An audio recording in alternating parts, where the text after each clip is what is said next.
waxaan rabaa marka inaan wax yar ka dhaho social media wixii markaas taagan aan ka hadalna fanaanada caanka oo wada garanaysaan Farxii Fiska oo gaari yar ku fadhiisatay wiil yar oo 19 jir ah isa saartay dhag wiil yar ay ka dul qudbaysay mikrofoonka haysta shir jaraa'id. السلام عليكم ورحمة الله وبركاته. وإذا سلام يا دمان ومضى إسلام كأو جنال كيو كحرا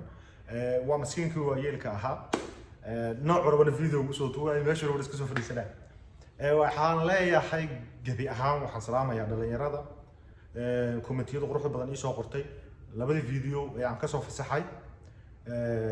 قاب الله شقة يسنكرو قف كنا إنه ميلو بوجوجو شقة أبوري كرو أما الله محل شغالها نقضو أما أسجح إسكيس أو شقيستو قاربا ضد waxay u fahmeen in shaqadeeda caadiga ay sidaas tahay laakiin waxay ahayd tusaale oo aan dadka ka tusay mid kale oo xigto waxaa jiro dhalinyaro badan oo jecel inay horumar gaaraan marka uu dhahayo qofka inuu horumar gaaro ma aha inuu yahay haddaba qof aan waxba ahayn qofku wax uu yahay mar walbo ee xilli walbo waa qof bini aadan ah oo nool wax badan og waxyaabo badan sameeya awood badan leh karti badan leh ma sha Allah marka waxaan arkay dhalinyaro badan oo dhahayo war balsaan wax ka bedel sidaa maxay tahay qaabka maxaa jiro ogow aniga qof baan ahay noloshiisa wata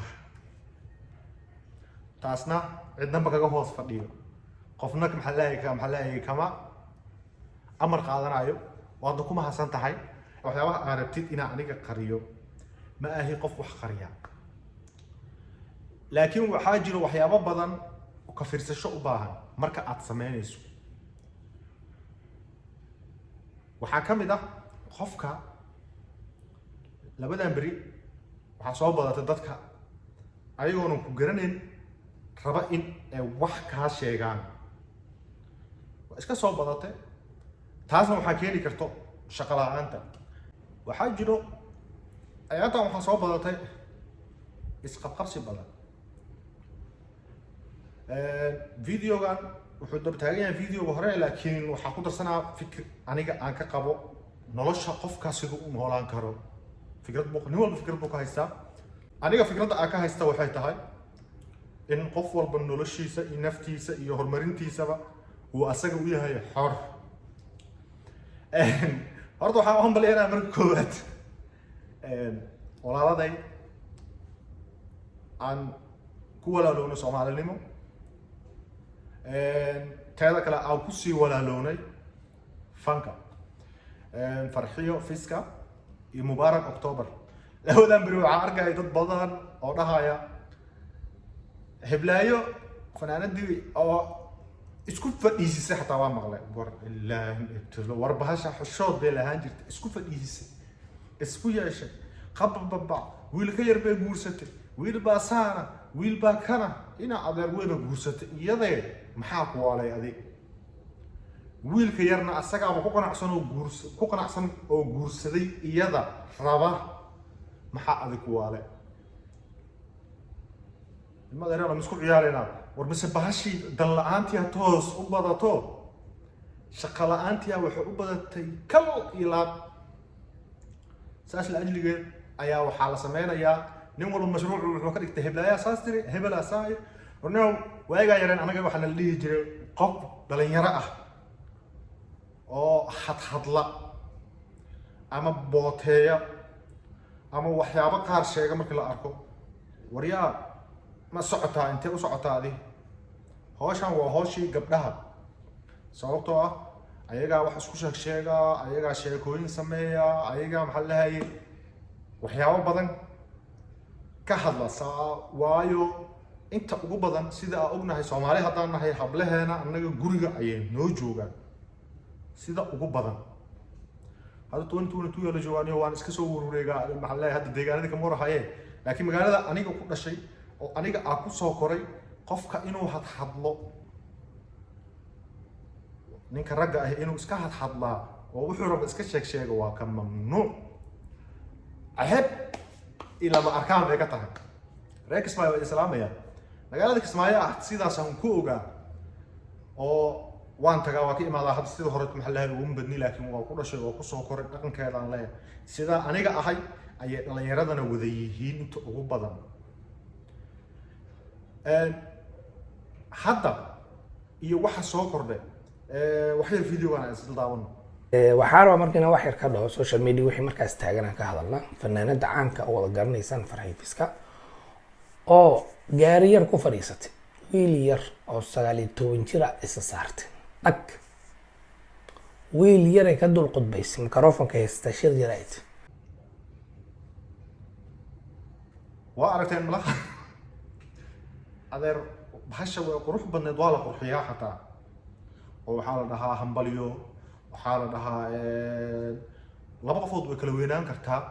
wayna isguursan karaan ayagoo kala weyn imise gabdhood oo Soomaali ah oo maanta la qabo oo marwooyin ah reerkoodana dhaqdo ayaa waxay qabaan 60 sano nin jiro 55 jir maxallaha 50 jir 42 jir ayaa waxay guursadaan gabdho yar yar oo 18 jir 20 jir 21 jir 22 jir maxaa ku jaban hadduu wiil dhalinyaro 20 jira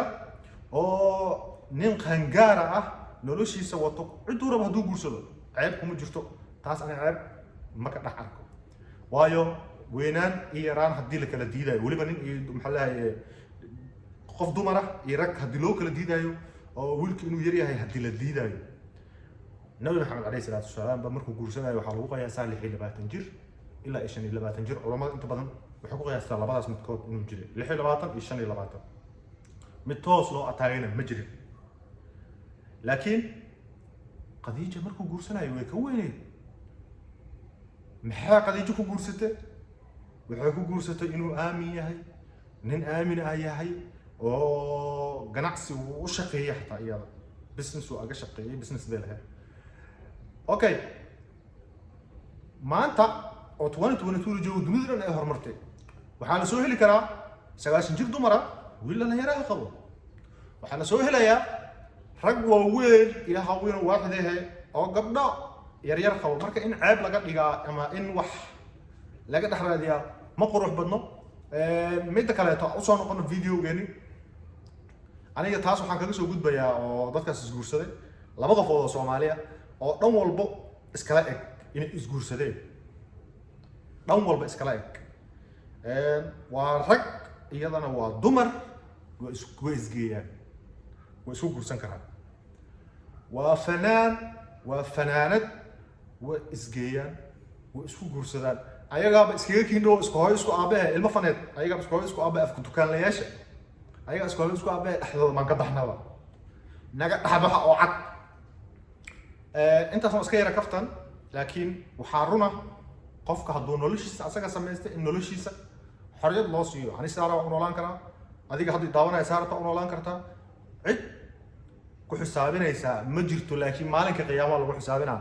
oo haddii aan macnaha ay guursatana hadda iyadoo waxa la haday ka weynto ay guursatay xataa ma intee haddii guursanin meetuma lahayd haddayna guursan ma fawaaxisha sameyn lahayd wax xunay sameyn lahayd maya ma wax xunay sameynayaan maya anaga waan ugu faraxsanahay dadkeena qaar anigoo maskaxdeeda yar tahay oo dadka ugu maskaxda yar Soomaalida ku jiro xoogaho maskaxdeeda yar waxay siisay inaan maxallaha hambali idin dhaho dadka aqliga u saaxiibka oo anigu ugu xiranna saas sila mida hambali oo baan soo dhihi doonaan marka intaas ka soo gudubno dadka maangaabka oo iskaga xara dadkaas waa xataa haddii idin og yihiin qofka horta qofka waayay hore waxa lagu qiimeyn jiray inuu warka ku ogaay waxaad sheegaysaa inuu ku og yahay dad waxaa jira oo maskax faluuq qabo sideedoo kale maanta dhan hadda wax soo sheegto aaba ku soo xasuusanayeen inaad wax soo sheegtay inaad wax soo sheegin marka sharafku wuxuu ku jiraa in qofka markuu wax sameeyo hambaliya la dhaho taas marka taas kaga soo gudubno videogeeni aan ka soo sameeynay shaqada dhalinyaro badan wallahi waxaa hubaala waxaa jiro waxyaabo badan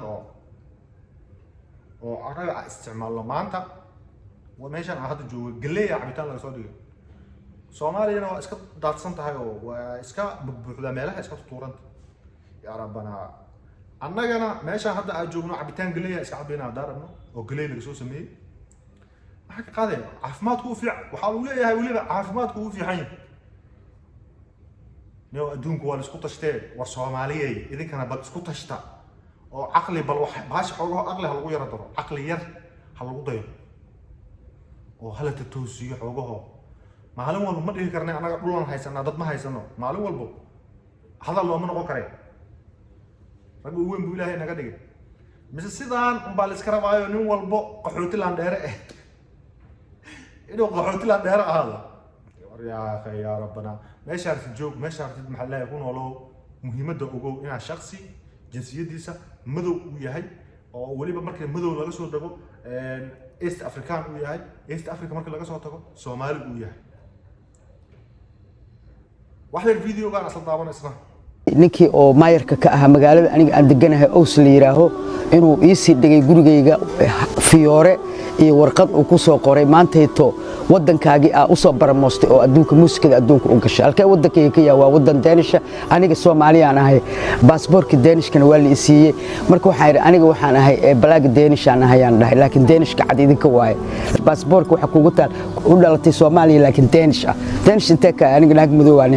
maamadeena waxay leedahay waa maqashaa